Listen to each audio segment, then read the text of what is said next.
এটা কে মিঠাই? এটা আমার সোনা পাপা গো। এটা তোমার সোনা পাপা?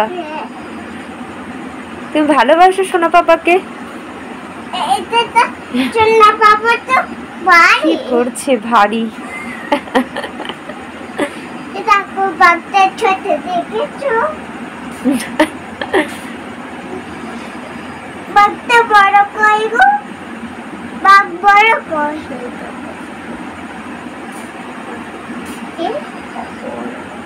হ্যাঁ, এটা তো ছোট বাঘ। আর ছোট বড় বাঘটা এই তো।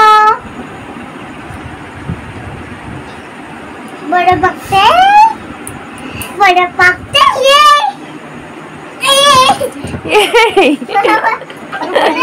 সোনা বাবাকে পড়ে যেত দুজনে। এবার বসে পড়ো, এবার বসে পড়ো, এবার পড়ে যাবে মুন্ডি খেয়ে তখন ডিসব্যালেন্স হয়ে পড়ে যাবে। দুজনেরই লেগে যাবে। ওর তো লাগবে না, তোরই লাগবে।